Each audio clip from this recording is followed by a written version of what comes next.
Hello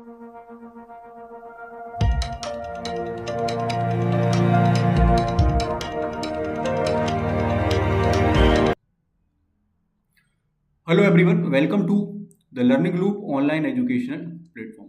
dear student, जैसा कि आप लोगों को पता है कि हम एक सीरीज के माध्यम से अपने प्रीवियस जो ईयर्स के पेपर हैं क्लास 9th के आईटी के, उनको हम लोग सॉल्व कर रहे थे। तो इस सीरीज में हमने क्या किया है भाई, 2023 का पेपर स्टार्ट किया था, ठीक है। और 2023 का जो पेपर है उसका पार्ट 1 हम लोग कंप्लीट कर चुके हैं। आज जो है वो आपकी पार्ट 2 वाली क्लास है, जिसमें हम पार्ट 2 यानी कि 3 नंबर, 5 नंबर और 7 नंबर वाले क्वेश्चंस पढ़ने वाले हैं, ठीक है। आपकी जानकारी के लिए एक बार मैं बता दूं कि हम जो है वो 2025 का पेपर कंप्लीट सॉल्व कर चुके हैं, 2 पार्ट्स में कंप्लीट कर लिया है। और हम लोगों ने 2024 का पेपर भी कंप्लीटली सॉल्व कर लिया है। अब हम लोग जो है वो 2023 का पेपर सॉल्व कर रहे हैं। इसमें हमने पार्ट 1 कंप्लीट कर लिया, तो पहले आप पार्ट 1 जाकर देखेंगे। वहां पर मैंने पूरा पेपर डिस्कस करवाया है, साथ ही साथ इसके ऑब्जेक्टिव क्वेश्चन जो आपके देखने मिलते हैं, क्वेश्चन नंबर 1 से लेकर 4 के बीच में जो 20 क्वेश्चन आते हैं, उनको हम बहुत अच्छे से सॉल्व कर चुके हैं। अब हम जो है वो पार्ट 2 डिस्कस करने वाले हैं, इसको सॉल्व करने वाले हैं। और साथ ही साथ हम आंसर राइटिंग का अप्रोच भी देखने वाले हैं कि आंसर हमें एग्जाम में किस तरीके से बनाने हैं, किस तरीके से लिखना है। जो भी क्लासेस यहाँ पर मेरे द्वारा या बाकी टीचर्स के द्वारा ली जा रही हैं, उनके जो पीडीएफ हैं, ठीक है, वो आप कंप्लीटली जो है वो टेलीग्राम चैनल से जाकर क्या कर सकते हो, डाउनलोड कर सकते हो। इसके लिए आपको पहले टेलीग्राम चैनल को ज्वाइन करना पड़ेगा। इसकी लिंक जो है वो आपको यूट्यूब चैनल के होम पेज पर भी मिल जाएगी। और जो भी वीडियो आप देख रहे हैं, उन वीडियो के डिस्क्रिप्शन में आप जा रहे होंगे तो वहां भी आपको टेलीग्राम की लिंक हर वीडियो में मिल रही होगी। तो वहां से आप सीधे टेलीग्राम में जुड़ सकते हैं और क्या कर सकते हैं, पीडीएफ जो है उसको कंप्लीटली डाउनलोड कर सकते हैं और अपने अभ्यास या प्रैक्टिस को और बेहतर कर सकते हैं, ठीक है। तो आज हम लोग जो है वो 9th क्लास के आईटी का 2023 का वार्षिक परीक्षा का या फाइनल एग्जाम का क्या देख रहे हैं, पेपर देखने वाले हैं, जिसका हम पार्ट 2 पढ़ने वाले हैं। तो क्वेश्चंस मैंने आपको सारे बता दिए थे पहले पार्ट 1 में। अब हम सीधे ही क्वेश्चन पे बात कर रहे हैं। तो पहला क्वेश्चन हमें जो देखने के लिए मिल रहा है वो आपको ये देखने के लिए मिल रहा है कि आत्मविश्वास को प्रभावित करने वाले कारक क्या हैं। तो मैं आपको एक बात बता दूं कि ये क्वेश्चन हम पहले भी एक बार पढ़ चुके हैं। आत्मविश्वास को प्रभावित करने वाले कारक आपसे पहले भी 3 नंबर में पूछे गए हैं, ठीक है। तो आत्मविश्वास क्या होता है हमें पता है ना। स्वप्रबंधन कौशल के अंतर्गत हमें ये देखने के लिए मिलता है, जिसको हम सेल्फ कॉन्फिडेंस भी कहते हैं। तो आत्मविश्वास को प्रभावित करने वाले जो कारक हैं या फैक्टर्स, उनमें सबसे पहले हम देखेंगे नंबर 1 पर परिवार और मित्रों का सहयोग। परिवार का समर्थन और अच्छे मित्र जो है वो आत्मविश्वास को क्या करते हैं, बढ़ाते हैं। शिक्षा और ज्ञान की हम बात करते हैं तो अधिक ज्ञान जो है, अच्छी तैयारी से आत्मविश्वास क्या होता है, मजबूत होता है। सफलता और असफलता का अनुभव, बार बार सफलता से आत्मविश्वास क्या होता है, बढ़ता है, जबकि लगातार असफलता से क्या होता है, आत्मविश्वास कम होता है। ये सभी कारक जो है व्यक्ति के सोचने और कार्य करने के तरीकों को भी प्रभावित करते हैं। आपको एक बात बता दूं कि जो भी क्वेश्चंस के हम आंसर देख रहे हैं उनकी भाषा शैली कैसी रखी गई है, बिल्कुल सरल भाषा शैली रखी गई। आपको बुक्स या किताब से थोड़ा सा हटके चीजें इसलिए दिख रही होगी कि जो भाषा शैली है उसको सरल इसलिए बनाया गया है कि आप क्लास 9th के अंदर जो है, ठीक है, चीजों को बहुत अच्छे से समझ पाएं और बहुत अच्छे से लिख पाएं, जिससे आपका अप्रोच जो हो वो 12th क्लास तक या 10th क्लास तक बहुत अच्छा हो जाए कि आप एग्जाम में सारी चीजें टू द पॉइंट सरल भाषा में लिख पाओ, जिससे एग्जामिनर को या कॉपी चेक करने वाले व्यक्ति को बहुत अच्छे से बात समझ में आ रही हो या आप अपनी बात बहुत अच्छे से समझा पाओ, ठीक है। इसलिए भाषा शैली को थोड़ा सा सरल रखा गया है। क्वेश्चन नंबर हम 6 की बात करते हैं। तो आपसे पूछा गया कि होम की और गाइड की के बीच के अंतर। तो आपने कीबोर्ड चैप्टर जो पढ़ा होगा, चैप्टर नंबर 2, उसमें आपने देखा होगा कि होम की जो होती हैं वो क्या होती हैं और गाइड की क्या होती हैं। अभी थोड़ी देर पहले जब हमने पार्ट 1 सॉल्व किया था कुछ टाइम पहले, तो मैंने आपको वहां गाइड की से एक क्वेश्चन बताया था कि गाइड की जो है वो क्या होती है। तो कीबोर्ड में ऐसी की होती हैं जो क्या होती हैं, आपकी एफ और जे होती हैं। इन पर क्या होता है, इन बटनों के ऊपर यानी की के ऊपर एक छोटा सा डॉट या एक छोटी सी क्या बनी होती है, एक रेखा बनी होती है, एक लाइन बनी होती है, जिनमें उभार होता है। तो जब आप इस पर अपने फिंगर्स को सेट करते हो, लेफ्ट हैंड और राइट हैंड को, तो आपका क्या करते हैं, ये गाइड का काम करते हैं, आपको बताते हैं कि आपको फिंगर कहां पर सेट करना है। तो हम देख लेते हैं, इनमें दोनों में अंतर पूछा गया। सबसे पहले हम लिखेंगे होम रो की। तो होम रो की जो होती है, ठीक है, ये बीच वाली पंक्ति की कुंजियां होती हैं ASDF, ठीक है, JKL और सेमीकोलन, इनको हम क्या बोलते हैं, होम रो कहते हैं, ठीक है। होम रो जो होती हैं ये टाइपिंग की शुरुआत करने वाली कुंजियां होती है। हमें यहीं से क्या होती है, अपनी शुरुआत करनी होती है, अपने हाथ को हमें यहीं सेट करना होता है। चाहे आप इसके ऊपर की को प्रेस करो या इसके नीचे वाली रो जो है उसकी की को प्रेस करो, पर आपको हाथ वापस जो है, अपने फिंगर जो है वो इसी रो पर लाकर सेट करने पड़ते हैं। अब हम बात कर लेते हैं गाइड की। तो कीबोर्ड पर जो F होता है और J होता है, इनको गाइड कुंजियों के नाम से जाना जाता है। इन पर एक उभार या एक रेखा बनी होती है, जिससे क्या होता है, उंगलियों की सही स्थिति पहचानी जाती है कि हमें उंगलियां कहां सेट करना है या कहां पर रखना है। मुख्य अंतर की हम बात कर लेते हैं तो होम रो जो है टाइपिंग की मुख्य पंक्ति होती है, जबकि गाइड की जो है, ठीक है, या गाइड जो है उंगलियों को सही स्थान बताने में क्या करती हैं, सहायता करती हैं। तो आप इस तरीके से अपना आंसर लिख सकते हैं। नेक्स्ट हम बात कर लेते हैं मेल मर्ज की। तो मेल मर्ज जो क्वेश्चन है ये लगातार हम देख रहे हैं, हमने 25 के अंदर भी पढ़ा हुआ है और 24 के अंदर भी हमने इसको पढ़ा हुआ है। इससे क्वेश्चन आपका हर बार बन रहा है। सबसे पहले हम इसको 3 नंबर में लिखने की इसकी परिभाषा लिख देंगे कि भैया मेल मर्ज एक ऐसी सुविधा है जिसके द्वारा एक ही पत्र या लेटर को अलग अलग व्यक्तियों के नाम और पते के साथ क्या हो जाता है, तैयार किया जा सकता है। इसे मेल मर्ज कहते हैं। उपयोग की बात कर लेते हैं तो इसका उपयोग निमंत्रण पत्र, सूचना या लेटर है ना, या इस तरह की चीजों को भेजने के लिए किया जाता है। मैंने आपको सिंपल फंडा बताया था कि हमारे पास एक लेटर है और यहाँ पर हम देख लेते तो हमारे पास 4 व्यक्ति हैं। एक ही लेटर 4 अलग अलग नाम के व्यक्तियों को मैं क्या कर रहा हूँ, भेज रहा हूँ। तो इस कंडीशन को या इस कंडीशन को सॉल्व करने के लिए हम किसका यूज करते हैं, मेल मर्ज का यूज करते हैं। जहाँ एक ही लेटर को या एक ही ऑब्जेक्ट को 4 अलग अलग नाम और 4 अलग अलग स्थानों के व्यक्तियों को पास अगर भेजना है तो हम किसका यूज करते हैं, मेल मर्ज का यूज करते हैं। मुख्य लाभ की हम बात कर लेते हैं तो यह समय, मेहनत और समय, ठीक है, और मेहनत की बचत करता है, क्योंकि एक ही फॉर्मेट से कई पत्र जो है आपके वो तैयार हो जाते हैं और अलग अलग लोगों को आप अलग अलग नाम से भेज सकते हैं। क्वेश्चन नंबर 8 की हम बात कर लेते हैं कि कोई भी 3 तरीके बताइए जिनसे हम क्या कर सकते हैं, ऊर्जा बचा सकते हैं या एनर्जी को सेव कर सकते हैं। तो आपको कोई भी 3 तरीके बताने हैं। तो पहला तरीका हमने बता दिया कि भाई ऊर्जा दक्ष उपकरणों का उपयोग करो, एलईडी बल्ब का आप यूज करो, ऊर्जा संरक्षण उपकरणों का यूज करो, ठीक है, उपकरणों का प्रयोग करने से विद्युत की खपत क्या होती है, कम। मतलब ऐसी चीजों का यूज करें जो कम एनर्जी, ठीक है, लेते हैं या कम से कम एनर्जी का क्या करते हैं, उपयोग करते हैं। ऐसे विद्युत की खपत भी क्या होगी, कम होगी। पहला तरीका। दूसरा तरीका हो गया अनावश्यक विद्युत उपकरणों को बंद रखना। अगर किसी चीज की आवश्यकता नहीं है तो आवश्यकता ना होने पर हम, उपयोग ना होने पर उस चीज को क्या कर सकते हैं, बंद कर सकते हैं। चाहे लाइट हो, पंखा हो या कोई भी डिवाइस, कोई भी अप्लायंस हो जो इलेक्ट्रॉनिक उपकरणों से या बिजली से चल रहा हो, उनको क्या कर देना चाहिए, बंद कर देना चाहिए जब हम उसका उपयोग नहीं कर रहे हैं तो, ठीक है। 3 नंबर पर हम कह सकते हैं वैकल्पिक और सार्वजनिक परिवहनों का उपयोग हमें करना चाहिए। जैसे बस है, ट्रेन है, साइकिल है, इनका प्रयोग करने से ईंधन की बचत कम होती है, ठीक है, ईंधन की बचत होती है, ठीक है, और तथा जो है ऊर्जा संरक्षण में हमें सहायता भी मिलती है। तो ऐसे आप इसको लिख सकते हो। लास्ट क्वेश्चन हम देख लेते हैं। 3 नंबर में आपसे पूछा गया कि एक से अधिक स्लाइड को हम डिलीट कैसे कर सकते हैं, आपसे ये पूछा गया है। तो एक से ज्यादा स्लाइड को डिलीट करना, आपको पता है जब आप स्लाइड बनाते हो तो यहां पर आप देखोगे तो आपको बहुत सारे स्लाइड्स, जो स्लाइड पेन है उसमें बहुत सारे स्लाइड आपको दिखते हैं। जैसे मान लीजिए आपने 40 स्लाइड की कोई है ना एक प्रेजेंटेशन बनाया हुआ है, तो प्रेजेंटेशन में 1 2 3 करके ऐसे आपके पास 40 स्लाइड है। अब इसमें से आपको 20 के 20 डिलीट करने हैं या पूरे 40 डिलीट करने हैं, तो वो ये कह रहे हैं कि अधिक एक से ज्यादा स्लाइड्स को हम कैसे डिलीट कर सकते हैं। तो स्लाइड पेन का हमें चयन करना है, इसके बाद कीबोर्ड की कंट्रोल की को हमें प्रेस करना है और जिन भी स्लाइड्स को हटाना उन पर आप क्लिक करते चले जाए माउस से। तो कंट्रोल के साथ क्या हो, कंट्रोल बटन को आपको छोड़ना नहीं है, उसको दबा के रखना है, उसको प्रेस करे रहना है और स्लाइड पेन में आपको उन स्लाइड्स पर क्या करना है, क्लिक करते जाना है जिनको आपको हटाना है, ठीक है। इसके बाद आप डिलीट कमांड पर क्लिक करेंगे तो चयनित जो भी स्लाइड होंगे, ठीक है, उस पर हम राइट क्लिक कर रहे होंगे और डिलीट विकल्प को हम चुन रहे होंगे, जिससे मेन्यू से क्या हो जाएंगे, डिलीट, है ना, जो स्लाइड्स हैं आपके वो क्या हो जाएंगे, डिलीट हो जाएंगे। या कीबोर्ड से भी हम डिलीट बटन से भी इसको कर सकते हैं, राइट क्लिक करके भी हम डिलीट से इसको हटा सकते हैं। तो मेन बात समझनी है कि आपको कंट्रोल की दबानी है और जितने भी स्लाइड्स को डिलीट करना है उनको आपको क्लिक करते चले जाना। अब या तो कीबोर्ड से डिलीट बटन हम दबा दें या हम इन स्लाइड्स के ऊपर ही राइट क्लिक करके वहां डिलीट ऑप्शन को चयन कर लें। इस प्रकार से क्या होता है, अधिक स्लाइड को एक साथ जो है वो हटाया जा सकता है। एक बार में एक हटाना तो आसान होता है, पर एक बार में एक से ज्यादा हटाने के लिए प्रोसेस आपको बताया गया। दृश्य संचार की हम बात कर लेते हैं तो मैंने आपको ये 2025 के पेपर में भी सॉल्व करवाया और 2024 के पेपर में भी सॉल्व करवाया। तो मैं यहाँ पर ये क्वेश्चन आपको नहीं करवा रहा हूँ, ठीक है। आप इसको 2024 और 25 में जाकर 5 नंबर वाले सेक्शन में देख सकते हैं, ठीक है। बात कर लेते हैं प्रभावी संचार का। 7C आपसे पूछा गया है, तो आप बताएंगे कि प्रभावी संचार जो है जब संदेश स्पष्ट, सही और समझने योग्य रूप में भेजा जाता है और प्राप्त किया जाता है तथा प्राप्तकर्ता उसे सही अर्थ में समझ लेता है, तो इसे ही प्रभावी संचार कहते हैं, ठीक है।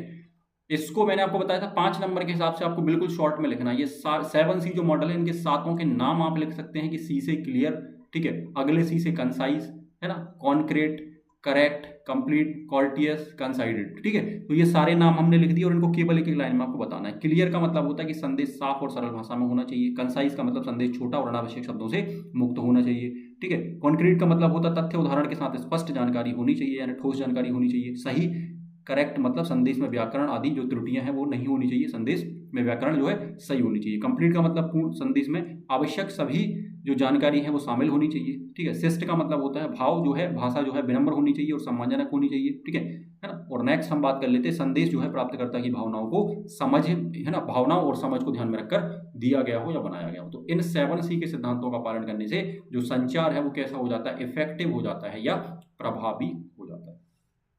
क्वेश्चन नंबर 12 की बात कर लेते हैं कि लिब्रे ऑफिस सूट के विभिन्न घटकों के बारे में आपको बताना है। तो भाई लिब्रे ऑफिस जो है इसके अंतर्गत आप देखोगे तो आपको 5 से 6 चीजें देखने के लिए मिल रही होती हैं, ठीक है। सबसे पहले आता है राइटर, जिसको हम 9th क्लास में ही पढ़ लेते हैं, है ना। 9th क्लास का हमारा जो 3rd नंबर का चैप्टर है वो राइटर है। तो पहला राइटर आता है और कैल्क आता है और फिर आता है इंप्रेस। ये सारे चैप्टर आपके जो है वो 9th क्लास में देखने के लिए मिलते हैं। और फिर आता है बेस, तो बेस जो है वो आपको 10th क्लास में देखने के लिए मिलता है ना। पर घटकों के नाम पूछे हैं तो घटकों के नाम हमने यूनिट नंबर 3rd में ही पढ़े हैं। सबसे पहले आता है लिब्रे ऑफिस राइटर। तो राइटर जो है वो एक वर्ड प्रोसेसर है जिसका उपयोग पत्र, दस्तावेज, रिपोर्ट आदि बनाने के लिए किया जाता है। हमें बिल्कुल शॉर्ट में अपने आंसर को क्या करना है, लिखना है और सही लिखना है ना। जो फालतू चीजें हैं वो हम ना लिखें क्वेश्चन में, बिल्कुल हम जो सटीक बात है या टू द पॉइंट बात है उसको हम क्वेश्चन के अंदर लिख रहे हो, जिससे एक बार में पढ़ने से सारी चीजें समझ में आ रही हैं, ठीक है। फिर हम देख लेते हैं पॉइंट नंबर 2 में हम देख लेते हैं कि यह स्प्रेडशीट एक प्रोग्राम होता है कैल्क, ठीक है, लिब्रे ऑफिस कैल्क, जिसका उपयोग गणना और कैलकुलेशन या डेटा विश्लेषण के लिए किया जाता है। इंप्रेस जो है एक प्रेजेंटेशन सॉफ्टवेयर होता है, ठीक है। इनके आप, है ना, जो है एग्जाम्पल भी लिख सकते हैं हालांकि, इसमें हमने बताया हुआ है सारी चीजें, ठीक है। इंप्रेस जो है ये प्रेजेंटेशन सॉफ्टवेयर होता है, प्रेजेंटेशन बनाने वाला सॉफ्टवेयर होता है। इसके बाद आता है ड्रॉ, यह ड्राइंग और ग्राफिक्स बनाने के लिए उपयोग किया जाता है। और बेस या डेटाबेस मैनेजमेंट या प्रबंधन के लिए उपयोग किया जाने वाला प्रोग्राम होता है। तो 5 नंबर के लिए इतना सफिशिएंट है, 5 पॉइंट यहाँ पर लिख रहे हैं, आप 6 भी लिख सकते हैं, ठीक है। फिर हम बात कर लेते हैं क्वेश्चन नंबर 13। तो हमारे लिए ऊर्जा के 5 स्रोत क्या है, इनको उदाहरण सहित बताना यहाँ पर लिखा हुआ है। तो मैंडेटरी है कि आपको एग्जाम्पल बताने पड़ेंगे, क्योंकि क्वेश्चन के अंदर अगर लिखा जाता है कि एग्जाम्पल की नीड है, आपको बताना पड़ेगा, या एग्जाम्पल के साथ बताएं, तो हम कोशिश करें कि एग्जाम्पल जरूर लिखें। ऊर्जा के 5 स्रोत पूछे हैं तो आप पहला स्रोत लिख देंगे सौर ऊर्जा, जिसको हम सोलर एनर्जी के नाम से जानते हैं। इसका एग्जाम्पल जो हो गया वो सोलर पैनल हो गया, सोलर कुकर हो गया, है ना, जो वर्तमान में हम देख रहे हैं सबसे ज्यादा सोलर पैनल यूज करे जा रहे हैं। पवन ऊर्जा जो हो गया जिसको विंड एनर्जी बोलते हैं, इसमें पवन चक्की और, है ना, विंड टरबाइन आप देखते हो इनका यूज किया जाता है या इनसे बिजली बनाई जाती है। जल ऊर्जा की हम बात करते हैं, इसको हम हाइड्रो एनर्जी बोलते हैं, जिसमें बांध बनाकर, है ना, बिजली बनाई जाती है। जल विद्युत परियोजनाएं जो होती हैं इनके माध्यम से बिजली बनाई जाती है। फिर हम बात कर लेते हैं जैव ऊर्जा की, जिसको बायोमास एनर्जी बोलते हैं। इनमें हम गोबर गैस देख सकते हैं या लकड़ी वगैरह यूज होती है। जीवाश्म ईंधन बात करते हैं, फॉसल फ्यूल एनर्जी, तो इसमें कोयला, पेट्रोलियम आते हैं। ये सभी स्रोत जो है वो हमारे दैनिक जीवन में ऊर्जा को प्रदान करते हैं। तो 5 नंबर में इतना सफिशिएंट है, 5 पॉइंट्स को लिख सकते हो। हमारे पास नेक्स्ट क्वेश्चन आता है कि स्प्रेडशीट में किसी भी 3 गणितीय फंक्शन को सिंटैक्स के और उदाहरण के साथ समझाइए। अब 3 फंक्शन आपसे पूछे हैं तो आप कोशिश करें कि 3 फंक्शन यहाँ बताएं, ठीक है। तो हम सबसे पहले लिख लेते हैं सम फंक्शन, है ना। इसका सिंटैक्स क्या होता है, आपको इक्वल से स्टार्ट करना होता है, यहाँ पर आप सम लिखते हैं, फिर आप ब्रैकेट लगाते हैं, यहाँ पर आपने जो भी नंबर है वो नंबर्स क्या है लिखे हुए हैं। जैसे मान लीजिए हमने A1 से लेकर A5 तक के यहाँ पर नंबर लिखे हुए हैं, तो इससे क्या होता है, A1 से A5 तक की संख्याओं का क्या हो जाएगा, योग निकल जाएगा। इसको हम सम बोलते हैं। योग निकालने के लिए इसका हम क्या करते हैं, या एडिशन के लिए इसका यूज करते हैं, ठीक है। फिर आ जाता है एवरेज फंक्शन। एवरेज फंक्शन हमने यहाँ पर एवरेज लिखा, है ना, फिर ब्रैकेट लगाया, नंबर 1 नंबर 2 इस तरीके से। मान लीजिए मैंने B1 से B5 तक लिखा, एक रेंज मैंने ले ली B1 से B5, तो B1 से B5 तक का क्या हो जाएगा, मुझे औसत मिल जाएगा या एवरेज मिल जाएगा। फिर मुझे मैक्स फंक्शन लिखा हुआ है, तो यहाँ भी हम वही कर रहे होंगे, हम इक्वल के बाद क्या करेंगे, मैक्स लिखेंगे, C1 से हम C5 तक की रेंज डिसाइड कर लेंगे, है ना। तो C1 से C5 तक की जो संख्याएं होंगी इनमें सबसे बड़ी संख्या निकल के सामने आ जाएगी, इसको मैक्स फंक्शन बोलते हैं। इन फंक्शनों का उपयोग गणना को सरल और तेज बनाने के लिए किया जाता है। तो आपसे 3 पूछे तो कोशिश करें हम 3 ही अच्छे से डिटेल में हम बताकर आ रहे हैं। क्वेश्चन नंबर हम नेक्स्ट देखते हैं। तो क्वेश्चन नंबर 15 आता है कि प्रेजेंटेशन में स्लाइड इंसर्ट करने के चरणों को बताएं। ये क्वेश्चन भी आप देख रहे हैं बार बार रिपीट हो रहा है या बार बार एग्जाम्स में पूछा जा रहा है ना, स्लाइड्स को इंसर्ट करने के चरण। लिब्रे ऑफिस इंप्रेस में हम देख लेते हैं स्लाइड को इंसर्ट करने के चरण क्या होगा। सबसे पहले आप इंप्रेस को ओपन कर लेंगे। लिब्रे ऑफिस इंप्रेस जो है इसको हम क्या कर लेंगे भाई, प्रेजेंटेशन फाइल इसमें हम खोल लेंगे। फिर हम देख लेंगे इंसर्ट मेन्यू पर हम जाएंगे। मेन्यू बार में हम किस पर क्लिक करेंगे, इंसर्ट विकल्प पर हम जाएंगे। इसके बाद हम जाएंगे स्लाइड विकल्प को यहाँ पर सेलेक्ट करेंगे। ड्रॉप डाउन मेन्यू से हम क्या करेंगे, स्लाइड पर क्लिक कर देंगे, ठीक है। इससे नई स्लाइड जो हो जाएगी वो जुड़ जाएगी, चयनित स्थान पर स्लाइड आपकी जोड़ दी जाएगी। इस प्रकार जो प्रेजेंटेशन है उसमें हम नई स्लाइड को आसानी से क्या कर सकते हैं, जोड़ सकते हैं। इसमें पूरी प्रोसेस आपको बताना है, सिंपल एक कमांड लिखकर नहीं बताना कि एक बार में हमने एक शब्द में उत्तर दे दिया कि भैया ये इसका आंसर है, तो ऐसा नहीं करना, ठीक है। आपको पूरी स्टेप्स बताने हैं, ठीक है, कि हम किस तरीके से इसको बनाते हैं। नेक्स्ट क्वेश्चन देखते हैं 16 की आईटी क्या है। अब देखो यहाँ पर 7 नंबर के क्वेश्चन में सबसे पहला क्वेश्चन तो आपको मिल गया कि आईटी क्या है, तो आप सबसे पहले लिख रहे होंगे आईटी क्या है। फिर आप बताएंगे कि दैनिक जीवन में या डेली लाइफ में आईटी के जो उपयोग हैं वो क्या है, उदाहरण से आपको बताना है। तो सबसे पहले आपने आईटी लिखा है, इसको हम बोलते हैं इंफॉर्मेशन टेक्नोलॉजी, है ना। आईटी को सूचना प्रौद्योगिकी कहा जाता है, वह तकनीक होती है जिसके माध्यम से कंप्यूटर और संचार उपकरणों की सहायता से सूचना का संग्रह यानी स्टोरेज, प्रसंस्करण यानी प्रोसेसिंग, आदान प्रदान यानी कम्युनिकेशन और प्रबंधन यानी मैनेजमेंट किया जाता है। अब हम बात कर लेते हैं दैनिक जीवन में या रोजमर्रा के जीवन में जो आईटी है उसके उपयोग क्या है, उनको उदाहरण से आपको बताना है। सबसे पहला उपयोग क्या हो गया भाई, ऑनलाइन बैंकिंग। मोबाइल या कंप्यूटर से पैसे ट्रांसफर करना या बैलेंस देखना हम डेली लाइफ में अपने मोबाइल से क्या करते हैं, इसको कंप्लीट करते हैं। फिर हम बात करते हैं ऑनलाइन शिक्षा, तो इंटरनेट के माध्यम से पढ़ाई करना, ऑनलाइन क्लास अटेंडेंस वगैरह जो है वो इसके अंतर्गत आता है। फिर हम ईमेल और मैसेजिंग की बात करते हैं, संदेश भेजना और प्राप्त करना इसमें शामिल होता है। ऑनलाइन शॉपिंग, घर बैठे सामान खरीदना इसमें शामिल होता है। डिजिटल भुगतान, आप UPI, ATM, debit card, credit card, phone पे इनसे भुगतान करते हैं, ये इसमें शामिल होता है। स्वास्थ्य सेवाएं, ऑनलाइन डॉक्टर से अपॉइंटमेंट लेना या रिपोर्ट देखना या चीज़ों को करना, ये क्या होता है, इसके अंतर्गत शामिल होता है ना। मनोरंजन की हम बात कर लेते हैं, टीवी या मोबाइल पर फिल्में देखना, गाने सुनना, यूट्यूब चलाना, ये भी इसके अंतर्गत शामिल होता है। तो ऐसी बहुत सारी चीज़ें हैं जो आप डेली लाइफ में करते हैं। इसके अलावा भी आप और बहुत सारे पॉइंट्स एग्जाम में लिख सकते हैं, पर कोशिश करें कि 7 नंबर में हम उतना ही लिखें जितना आवश्यक है और जितना जरूरी है ना। तो इस प्रकार आईटी हमारे दैनिक जीवन को आसान, तेज और सुविधाजनक बनाता है। कोशिश करें हम टू द पॉइंट, है ना, कम से कम शब्दों में अपनी बात रखें, जिससे है ना हमारी बात भी पूरी हो जाए, हमें नंबर भी पूरे मिल जाए और कम भी लिखना पड़े, ठीक है ना, मेहनत भी कम करनी पड़े, ठीक है। इस बात का ध्यान रखना है, हमें टाइम वेस्ट नहीं करना और फालतू चीज़ों को एग्जाम में घुमा फिरा के नहीं लिखना। कंप्यूटर कीबोर्ड में कीज जो है, ये क्वेश्चन भी आप देख रहे हो लगातार आपसे पूछा जा रहा है, ठीक है, पहले भी हम इसको क्लियर कर चुके हैं। तो कीबोर्ड जो है वो आप सबको पता है कि इनपुट डिवाइस है, इसमें विभिन्न प्रकार की कीज होती हैं, उनके कार्यों के आधार पर इनको अलग अलग प्रकार से बांटा गया है। हम सबसे पहले टाइपिंग कीज की बात कर लेते हैं। तो आपको पता है इसको अल्फा न्यूमेरिक कीज भी हम बोलते हैं, जिनमें ए से जेड तक और 0 से 9 तक की कीज आती हैं। इन्हें क्या होता है, इन्हें टाइप के लिए यूज किया जाता है। अब चाहे अक्षर टाइप करना है या नंबर्स टाइप करना है, तो हम इन कीज का यूज करते हैं। फिर हम फंक्शन कीज की बात करते हैं, तो F1 से लेकर F12 तक जो कुंजियां जो कीज आती हैं उनको हम फंक्शन कीज बोलते हैं। ये विशेष कार्यों के लिए या एप्लीकेशंस के लिए बनाई जाती हैं, जिनमें हर बार इनका कार्य जो है वो अलग अलग कीज के लिए जो है वो अलग अलग असाइन किया जाता है। कंट्रोल कीज की हम बात कर लेते हैं, जिनमें हम कंट्रोल की बात करते हैं, आल्ट की बात करते हैं, शिफ्ट की बात करते हैं, एस्केप की बात करते हैं। ये कुंजियां जो है वो साथ मिलकर विशेष कार्यों को करती हैं। नेविगेशन कीज की हम बात कर लेते हैं, कर्सर को ऊपर नीचे करना, दाएं बाएं करना या आगे पीछे ले जाने के लिए यूज करी जाती है। इनको हम एरो कीज, इनके अंदर एरो कीज आती हैं, होम की आती हैं, एंड की है, पेज अप की है और पेज डाउन की है, ये शामिल होती हैं।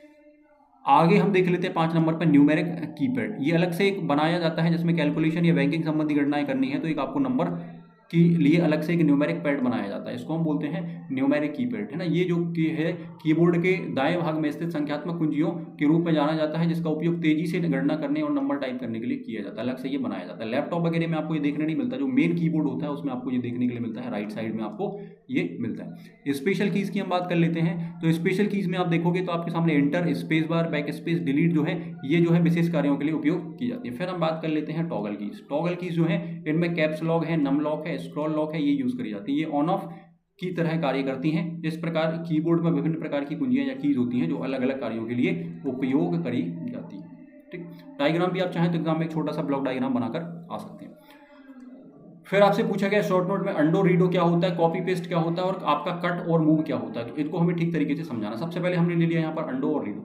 अंडो मैंने आपको बताया था कंट्रोल जेड जो होता है अंडो होता है। क्या होता है, यह कमांड किसी भी की गई अंतिम क्रिया या लास्ट एक्शन को क्या कर देती है, रद्द कर देती है ना, उपयोग के लिए उपयोग करी जाती है। मान लीजिए यदि गलती से कोई शब्द डिलीट हो गया है और आप उसको वापस लाना चाह रहे हैं, तो आप अंडो से उसे वापस ला सकते हैं। या मान लीजिए मैंने यहाँ पर टी लिखा, अब मुझे यहाँ पर टी नहीं लिखना था, तो मैं कंट्रोल जेड दबा दूंगा तो ये टी यहाँ से गायब हो जाएगा। मतलब लास्ट एक्शन के लिए को रद्द करने के लिए यूज किया जाता है, अंतिम क्रिया के लिए, ठीक है। इसका शॉर्टकट जो होता है वो कंट्रोल जेड होता है। इसके ऊपर भी लगातार क्वेश्चंस बनते हैं ना, कंट्रोल जेड है ना किससे मेल करता है या क्या होता है, ठीक है। रीडो की बात कर लेते हैं, तो ये अंडो का जस्ट अपोजिट होता है। मतलब ये कमांड जो है वो अंडो की गई क्रिया को दोबारा लागू कर देता है। मान लीजिए टी था और मैंने कंट्रोल जेड दबा दिया, अब ये टी हट गया, अब मुझे इस टी को वापस लाना है, तो मैं क्या कर दूंगा, कंट्रोल प्लस बाय प्रेस कर दूंगा, तो ये टी वापस से आ जाएगा। इसी को हम बोलते हैं रीडो।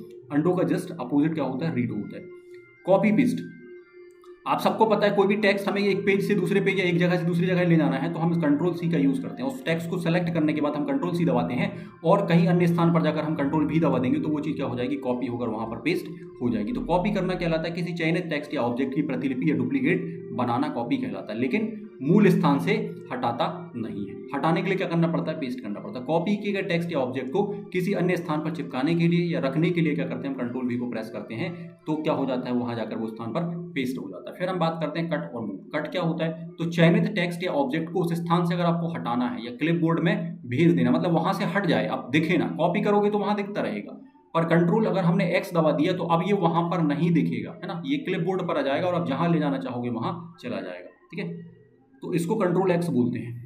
फिर हम मूव की बात करते हैं, तो कट और पेस्ट की सहायता से किसी टेक्स्ट या ऑब्जेक्ट को एक स्थान से दूसरे स्थान पर ले जाना मूव कहलाता है। मूव का मतलब है यहां से उठकर ये चीज यहां चली जाएगी, पर कॉपी में यहां भी रहेगी और यहां भी रहेगी, ये अंतर होता है। ठीक है, इस प्रकार अंडो, रीड और कॉपी पेस्ट जो है, कट या मूव दस्तावेज के संपादन या एडिटिंग की महत्वपूर्ण कमांड होती है जो बार बार यूज करी जाती है।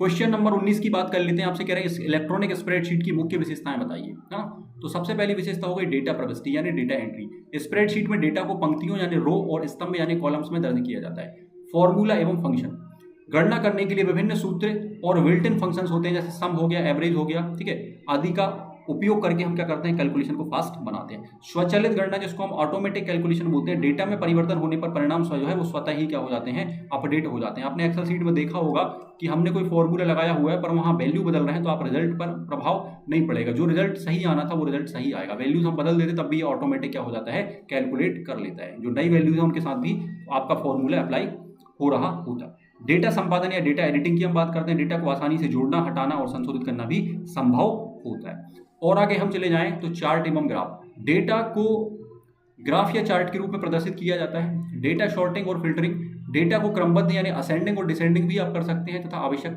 डेटा जो है उसको फिल्टर भी किया जा सकता है। फॉर्मेटिंग की सुविधा यानी फॉर्मेटिंग फीचर, टेक्स्ट, नंबर, रंग, बॉर्डर आदि को आकर्षक ढंग से सजाया जा सकता है। इस प्रकार इलेक्ट्रॉनिक स्प्रेडशीट सॉफ्टवेयर डेटा प्रबंधन और गणना के लिए क्या होती है, अत्यंत उपयोगी होती है।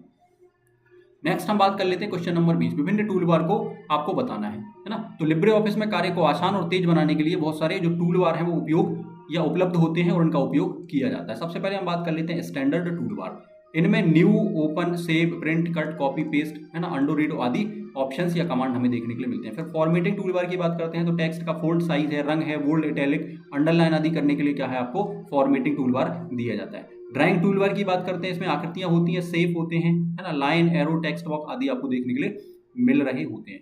पिक्चर टूल बार की बात करते हैं, तो चित्र को संपादित करने या आकार बदलने, ठीक है, या प्रभाव या इफेक्ट देने के लिए भी इनका उपयोग किया जाता है। टेबल टूल बार की हम बात करते हैं, तो तालिका बनाने, पंक्ति, स्तंभ जोड़ने, हटाने आदि के लिए इसका उपयोग किया जाता है। स्टेटस टूल बार की हम बात करते हैं या स्टेटस हम बार की बात करते हैं, तो ये दस्तावेज की वर्तमान स्थिति, पेज नंबर है, भाषा है आदि की जानकारी आपको देता है। मेन्यू बार की हम बात करते हैं, इसमें file, edit, view, insert, format आदि विकल्प हमारे सामने देखने के लिए मिलते हैं। तो इस प्रकार हम कह सकते हैं कि लिब्रे ऑफिस के विभिन्न टूल बार जो है उपयोगकर्ता को कार्य करने में सुविधा और गति भी प्रदान करते हैं। तो इस तरीके से हमने जो है वो 2023 का पेपर कंप्लीट किया। उम्मीद है आपको सारी चीज़ें ठीक तरीके से समझ में आई होंगी और आपने अप्रोच समझा होगा कि हम 3 नंबर 5 नंबर के क्वेश्चन को किस तरीके से लिख रहे होंगे कि एग्जाम में हमें पूरे मार्क्स मिल रहे होंगे। ठीक है, तो किसी भी प्रकार की समस्या के लिए या क्वेरी के लिए आप हमें कमेंट कर सकते हैं या टेलीग्राम चैनल पर आप सूचित कर सकते हैं या वहाँ आप कम्युनिकेट कर सकते हैं। तो जो भी आपकी क्वेरी होगी उसको सॉल्व किया जाएगा। साथ ही साथ आप टेलीग्राम चैनल से क्या कर सकते हैं, इस क्लास की PDF को भी डाउनलोड कर सकते हैं। मिलते हैं हम एक अगली क्लास।